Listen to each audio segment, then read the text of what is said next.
Bonjour, je m'appelle Laure Ozanon.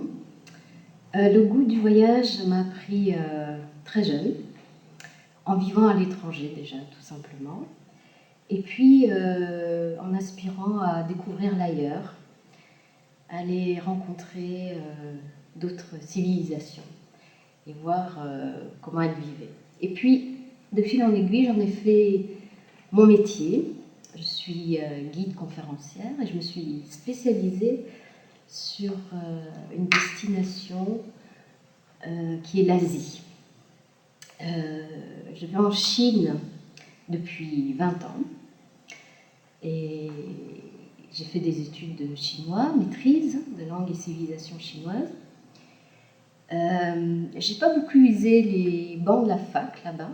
Par contre, j'ai beaucoup usé mes semelles à travers les chemins, les sentiers, les provinces. Et j'ai souvent cherché à parcourir justement les sentiers qui n'étaient pas foulés, ceux qui étaient difficiles d'accès. Et ces chemins m'ont mené vers les minorités, vers la ruralité chinoise. Et puis, plus récemment, je suis venue vers la ville chinoise à l'occasion de l'exposition universelle de Shanghai. Donc, ma destination phare en Asie, c'est la Chine. Mais mon cœur est aussi en Asie du Sud-Est, au Vietnam et beaucoup au Laos, qui est un pays qui me touche énormément. Et c'est pourquoi cette année, il y a 2 voyages proposés avec Océanide sous ma conduite. Un Laos-Cambodge au mois de février, qui est calé sur une fête sur un site dans le sud du Laos, le site Wat Phu, qui est un site pré-angkorien et qui permet de comprendre l'art khmer qui s'est développé en fait entre le Laos, le Cambodge et aussi une partie du Vietnam.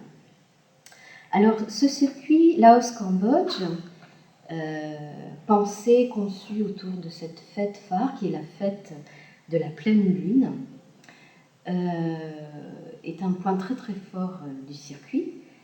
Mais le circuit commence au niveau de l'ancienne capitale du Laos, à Luang Prabang, qui est une cité classée patrimoine mondial de l'UNESCO.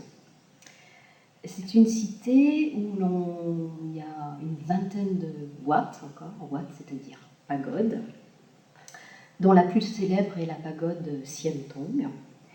Et là, on découvre que le Laos, le nord Laos, le sud de la Chine, le nord de la Thaïlande, une partie de la Birmanie, tout ce qui forme en fait le triangle d'or, appartenait à un vaste royaume laotien qui a été découpé à travers les frontières, notamment le Mékong qui sert de frontière entre la Thaïlande et le Laos et qui a été décidé arbitrairement par la présence française dans ce pays. Et quand on se retrouve dans le sud de la Chine, par exemple au Yunnan, notamment dans une région qui s'appelle le Sutchambana, c'est un ancien royaume du Laos. Et quand on se retrouve au nord de la Thaïlande, à Chiang Mai, c'est l'ancien royaume de Lana, c'était aussi le Laos.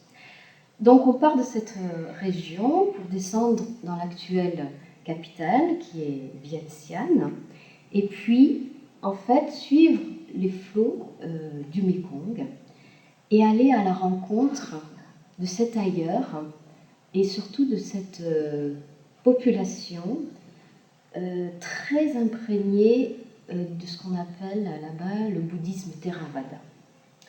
C'est le bouddhisme qu'on dit du petit véhicule.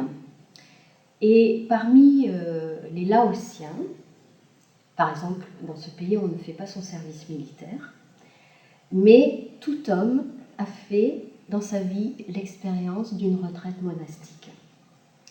Et c'est ce qui donne toute la coloration à cette civilisation, à ce peuple, où se mêlent en fait, de façon très intime, la vie profane et la vie religieuse. Et c'est ce qu'on va découvrir avec ce point d'orgue et cette fête sur le site de Wat Phu. Et puis on ira beaucoup plus loin, puisque avec cet art pré-angkorien, on va découvrir, en passant la frontière et en aboutissant au Cambodge, à l'art abouti du grand roi Jayavarman VII du XIIe siècle, de cet art khmer,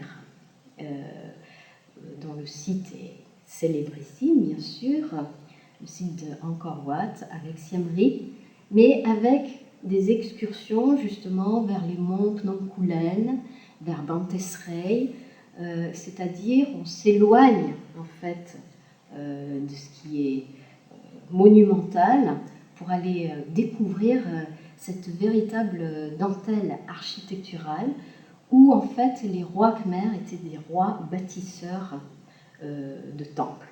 Et découvrir aussi eh bien, ce sourire khmer assez mystérieux et énigmatique. Voilà ce que je propose sur la conduite culturelle de ce circuit Laos et Cambodge.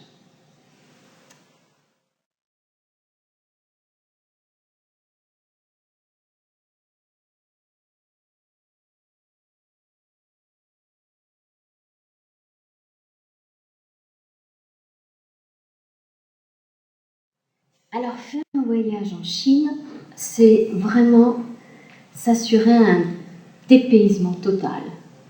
Mais pas seulement visuel, mais aussi intérieur. C'est bousculer nos repères et rentrer dans un univers où il faut décoder le langage, qu'il soit calligraphié ou symbolique. Pénétrer la pensée chinoise, c'est rentrer dans le monde du yin et du yang. Et c'est ce qui est proposé avec ce circuit intitulé pour Océanide Jardins et paysages de Chine. Alors ce circuit, il commence à Shanghai, c'est-à-dire la Chine ultra-moderne, la ville qui se veut le phare de la Chine du XXIe siècle, celle qui est frondeuse, celle qui étale sous les feux de la rampe sa réussite, ses affaires, mais aussi son art, sa mode, son design. Et puis, on va chercher les contrastes, parce qu'il est très difficile en fait d'englober et de saisir la Chine en une seule phrase. On croit saisir la Chine, dire la Chine, c'est grand, certes, il y a du monde. C'est tout à fait juste. Il faut le vivre, le monde, le milliard de Chinois, plus 1,3 milliard. Mais à chaque fois, on est dérouté, on croit comprendre quelque chose. Alors en quittant Shanghai, on s'enfonce vers d'autres villes, comme celle de Suzhou, la ville des jardins, où on va appréhender le microcosme dans le macrocosme, l'infiniment petit dans l'infiniment grand, et où on va pouvoir aborder avec les jardins l'art de la peinture chinoise, par exemple, mais aussi la philosophie et la pensée chinoise. Et puis on va aller plus loin encore, vers des montagnes sacrées, qui s'appellent les Huanshan, ou si vous préférez, les montagnes jaunes.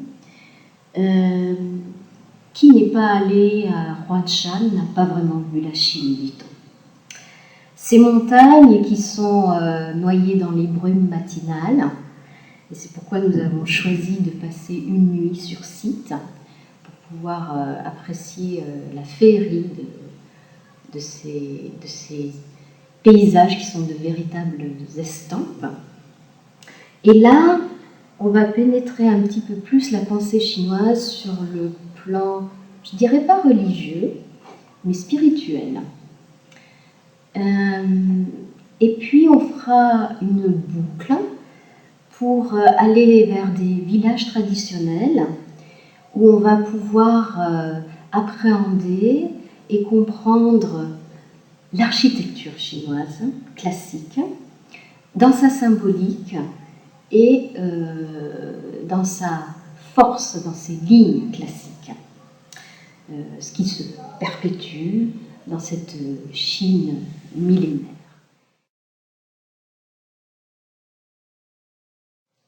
Alors en partant de cette mégapole qui est Shanghai, la capitale économique de la Chine, et en traversant les jardins, les paysages, eh bien, c'est décliné des thématiques sur l'histoire, sur l'art, mais le regard plus particulier que je porte sur la Chine et qui m'intéresse, c'est celui de sa mutation.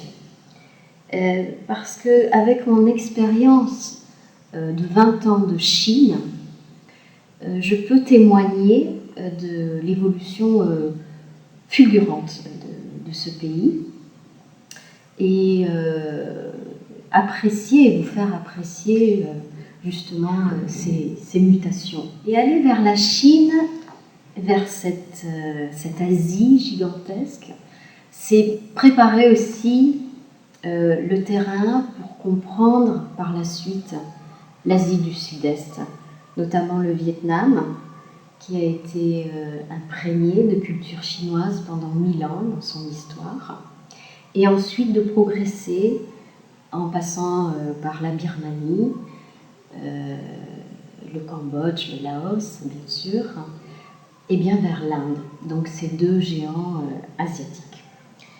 Donc ces destinations d'Asie que je couvre en déclinant les thématiques de l'art, l'histoire et la civilisation.